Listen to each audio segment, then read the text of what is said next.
In our last session, we saw the prophesied transition from the Babylonian Empire to the Medo-Persian Empire. And we actually have secular records that talk about this event, which helps us to understand better some of the things we saw in the story of Daniel chapter 5 last time. We know that the Medes and Persians gathered around the capital city of Babylon, and the walls would have kept them out because they were very sturdy, but the Medes and the Persians sent a strike team through a water gate and killed the night guard and opened up the gates and took over the city without an awful lot of fighting. Belshazzar was tracked down and killed. Now, he's the second king of the kingdom, the second person in the kingdom, because his father, Nabonidus, is elsewhere in the empire. So Belshazzar is done now, exactly as the writing on the wall had indicated. And chapter 5 of Daniel, verse 31, told us that Darius the Mede received the kingdom, being about 62 years old. Who this Darius the Mede is not altogether clear in the secular histories. I'm going to give you what I think is the best bringing together of the various bits and pieces. The Chronicle of Nabonidus, which was a Mesopotamian record of these events, says that a general by the name of Gobris or Ugbru was the point man on the taking of the capital city of Babylon, and that having taken it, a few days later, Cyrus the Persian came with great pomp and circumstance into the city of Babylon. And then he turned around and gave the kingdom of Babylon into the hands of this general, into the hands of this Gobris or Ugbru, and even gave him the right to select other leadership under himself, satraps that we're going to read about in a little bit. There is further evidence that this Ugbru or Gobrius or Darius the Mede was actually the uncle of Cyrus the Great. And it would appear that this was a reward to him in his later years for serving the growing empire well, that he was basically allowed a few years to be the full-fledged king of the Babylonian Empire. And so that's kind of what we see in the next chapter. Chapter number 6, it pleased Darius to set over the kingdom 120 satraps to be throughout the whole kingdom. So as he was granted the power to do so, Darius governed the empire that was the former Babylonian Empire on behalf of Cyrus the Great. And he sets up all this structure, and he has over them 3 presidents, of whom Daniel was one. So Daniel is rewarded himself for being part of the story of the transition, because he predicted that the city would be taken that very night, and it was. So he's rewarded with the position of one of the top 3 leaders that are over 120 leaders in the, I suppose we should say, the reorganized, fading Babylonian Empire. And it says here that to whom these satraps should give account, so that the king might suffer no loss. Then this Daniel became distinguished above all the other presidents and satraps because an excellent spirit was in him, and the king planned to set him over the whole kingdom. So Darius, over the next few weeks, is so impressed with Daniel, who's older than himself. He's 62. Daniel's got to be in his later 70s, more likely in his early 80s. He's so impressed with him that he's thinking about just declaring him to be the number 2 man in the kingdom of Darius over Babylon. And that's when trouble starts stirring. Then the presidents, that's the other 2 guys of the 3, and the satraps, that's 120, sought to find a ground for complaint against Daniel with regard to the kingdom. So they want to discredit him and disqualify him for this idea of making him number 2 in the kingdom. But the text goes on to say they could find no ground for complaint or any fault because he was faithful. So he was always doing things properly according to the rules. Now keep in mind that Daniel has been in exile for 67, going on 68 years now. And most of that time, all but a couple of years of it, he has been in high leadership and done an excellent job in it. And so he is the perfect person to be in this position. However, if you want to run things in a way that's beneficial to you personally, which unfortunately many people in government leadership do, you don't want someone like that running things, because it will make it very hard to do deals and collect graft and make people pay you in order to get the sweet deals. And so these guys want to get rid of Daniel, but can't find a legitimate reason to offer to their new boss, King Darius, for removing him. They could not find ground for the complaint of any fault because he was faithful. No error or fault was found in him. Then these men said, "We shall not find any ground for complaint against this Daniel unless we find it in connection with the law of his God." So the other thing they knew about him is he was a very religious Jew. So that becomes now their new target of trying to get him in trouble. And then comes the famous story. Then these presidents, that's the other 2 guys that he's been serving with, and the satraps, the 120, came by agreement. So we have a conspiracy here. They came by agreement to the king, and they said to him, "O King Darius, live forever. All the presidents of the kingdom," now that's not technically true, because Daniel has not been read in on this little meeting. "All the presidents of the kingdom, the prefects and the satraps, the counselors and the governors," so that's multiple levels that we're talking about here, "are agreed that the king should establish an ordinance and enforce an injunction that whoever makes petition to any god or man for 30 days, except to you, O king, shall be cast into the den of lions."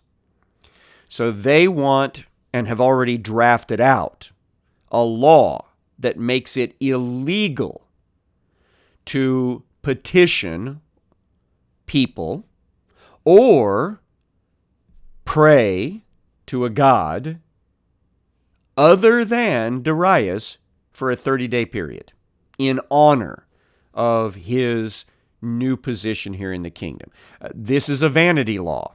This is an attempt to stroke his ego, to make him feel like there is no one more important than him, even among the gods. Verse 8, "Now, O king, establish the injunction. Sign the document. It's already written out for you, so that it cannot be changed according to the law of the Medes and the Persians, which cannot be revoked." Now, this is an interesting aspect of the Medo-Persian Empire of this period. Once a law was written out in clay. They use these little wedge-shaped styluses, and they had wedge-shaped lettering. Once this cuneiform was written out on the still wet tablet of clay and then fired, it was now a permanent law. It could not be altered. It could not have any more changes made to it. And it was put in into the record halls and had to be enforced. So that's going to come back to bite them in a little bit. So, therefore, King Darius signed the document and the injunction. So he allowed himself to be schmoozed into this. He signs off on it. The clay tablet is taken away and fired in a fiery furnace and put into force. Verse 10, when Daniel knew that the document had been signed, he went to his house where he had windows in his upper chamber open toward Jerusalem. He got down on his knees 3 times a day and prayed and gave thanks before his God as he'd done previously. So this was the sneaky bit. These guys knew that Daniel had a habit, a religious habit, that every day at his private residence, he'd get up on the second story and he'd go out with the windows open, get down on his knees, and pray facing Jerusalem. Now, this had apparently become the habit of the religious Jews in exile, that they would face toward the holy city where the temple used to stand and address God. Because if they'd been in Jerusalem, they would have faced the temple in order to pray. So he doesn't change his habit. He still keeps doing it as usual, right out there for everybody to see. He petitions God. He asks God to bless him. Verse 11. Then these men came by agreement. They found Daniel making petition and plea before his God. Then they came near and said before the king concerning the injunction, O king, did you not sign an injunction that anyone who makes a petition to any god or man within 30 days except to you, O king, shall be cast into a den of lions? And the king answered and said, the thing stands fast according to the law of the Medes and the Persians, which cannot be revoked. Then they answered and said before the king, Daniel, who is one of the exiles from Judah, pays no attention to you, O king, or the injunction you've signed, but he makes his petition 3 times a day. So Daniel is breaking your law, which cannot be broken. Now, Daniel was very much loved by King Darius. And that is why the next thing we see in the story is that the king, when he heard these words, was much distressed, and he set his mind to deliver Daniel. So he doesn't want Daniel to be punished for this, because he respects Daniel. He appreciates Daniel. After all, he was about to make Daniel number 2 in the kingdom. And so he labored till the sun went down to rescue him. So he spends the rest of the day trying to come up with a legal loophole that will allow him not to throw Daniel into the lion's den. And then these men came by agreement to the king and said to the king, Know, O king, that it is a law of the Medes and the Persians that no injunction or ordinance that the king establishes can be changed. So you're stuck, king. You signed the law.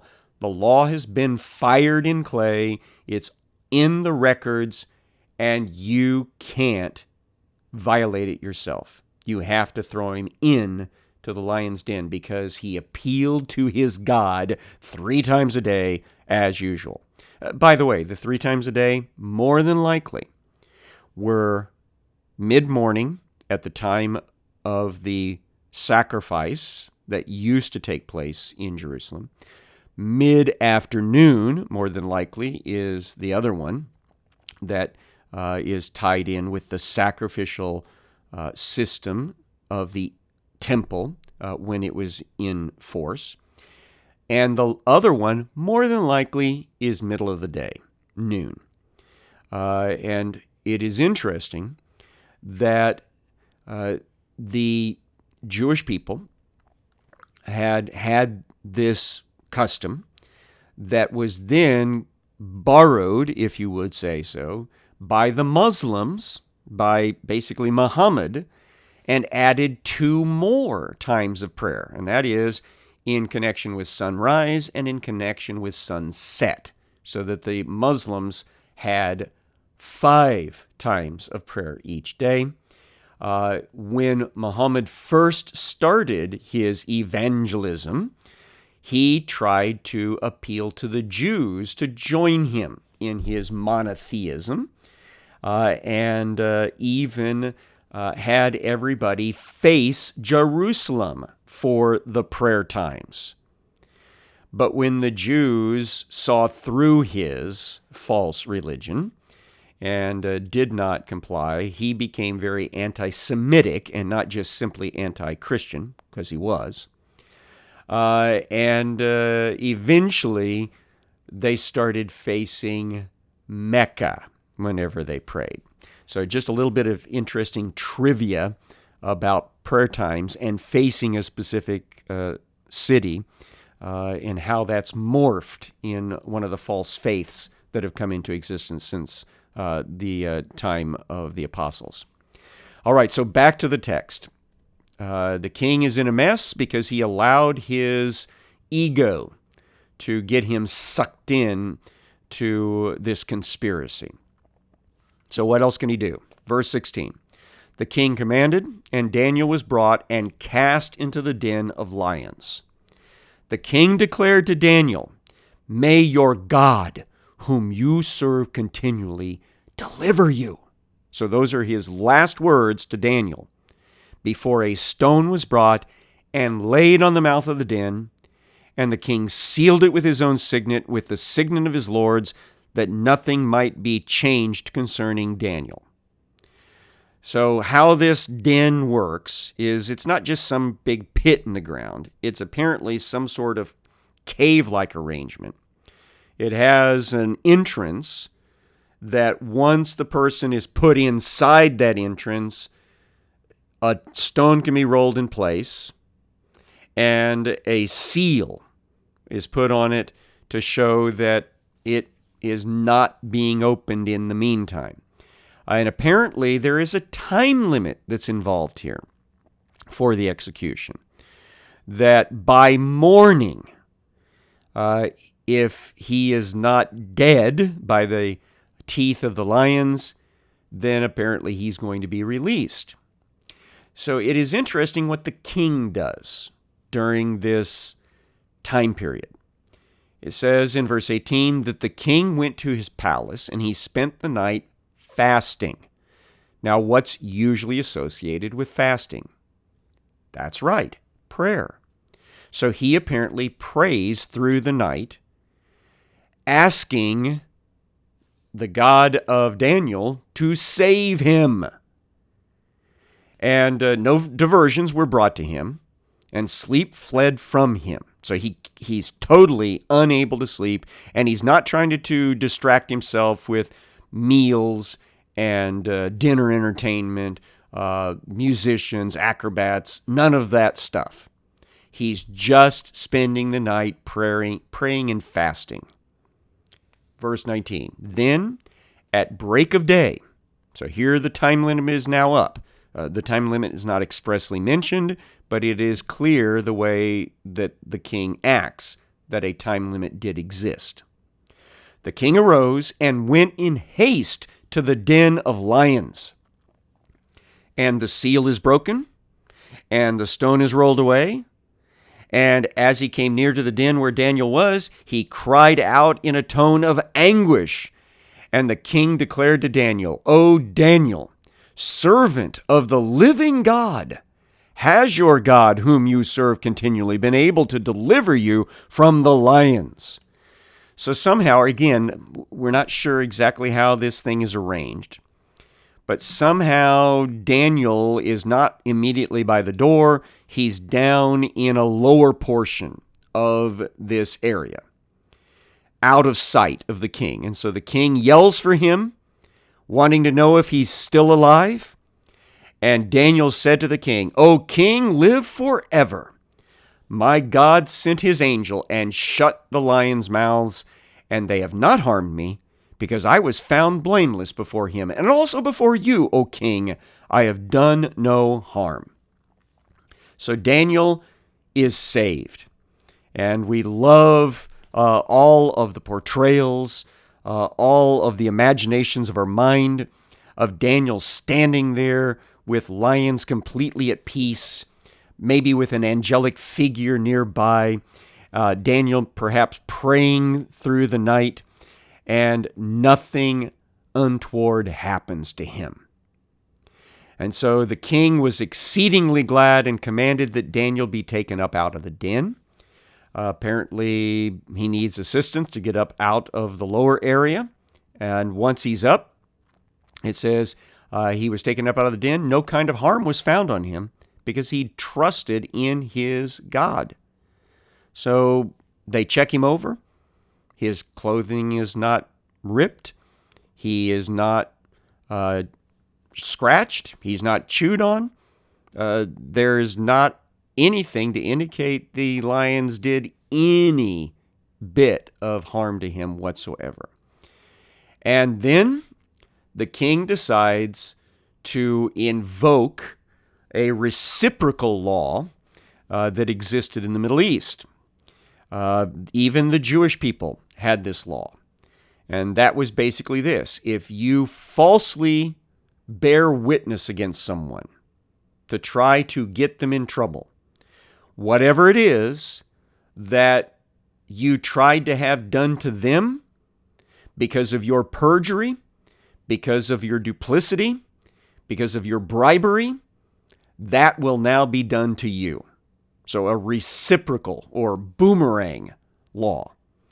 And so the king commanded, and those men who had maliciously accused Daniel were brought and cast into the den of lions. They, their children, and their wives. Now, of course, Jewish law said that children could not be executed for the crimes of their fathers, but this is Upper Middle East. This is Medo-Persian law. And so apparently the whole family was done in. Before they reached the bottom of the den, the lions overpowered them and broke all their bones in pieces. So the lions were very hungry and very ready to maul and consume anyone that came down into the lower portion of their pit. And that's exactly what happened to the troublemakers, the conspirators that had tried to take Daniel out of the equation, just because they wanted to take positions of authority to their own benefit. And what does Darius do? It says, King Darius wrote to all the peoples, nations, and languages that dwell in all the earth. So he writes to everybody that's in his kingdom. Now remember, he is apparently the uncle of Cyrus the Persian, the king over the growing Medo-Persian Empire. But King Darius has been granted the Babylonian kingdom as a reward for his service to the Medo-Persian Empire. So he writes to all of his a kingdom which is made up of multiple nations, multiple ethnic groups, multiple languages, including the Jewish people. And this is the message he passes on. Peace be multiplied to you. I make a decree that in all my royal dominion, people are to tremble and fear before the God of Daniel.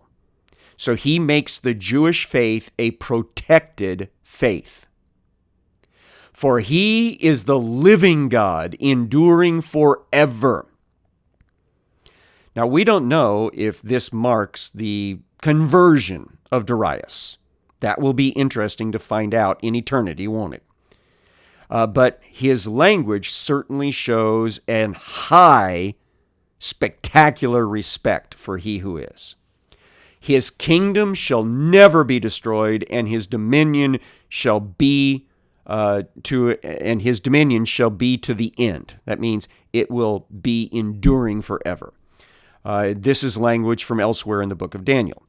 Many of these passages are recorded as testimony that God himself, the Ancient of Days, and his Son of Man, that would be Jesus, are the eternal sovereigns of heaven and earth. And so here is Darius bearing that testimony. He delivers and rescues. He works signs and wonders in heaven and on earth. He who has saved Daniel from the power of the lions. So the story of Daniel shoots out over the entire kingdom, and everybody knows that Daniel's God is a powerful God, and the religion of the Jews is to be highly respected. And so verse 28 reports, this Daniel prospered during the reign of Darius, which is only going to be another year and a half, maybe 2 calendar years at the most, and the reign of Cyrus the Persian, because we know historically that when Darius the Mede dies in the next year, 538 BC, that Cyrus the Persian takes the title King of Babylon into his multiple titles. And that becomes his first year as being king over the Jewish peoples. And Daniel will be serving him at that time. And that sets up the story for our next Daniel vision, which is going to be Daniel chapter 9. And so I want you to read that chapter between now and tomorrow, because there's a lot in it that we need to take very seriously and digest about the future of the Jewish people.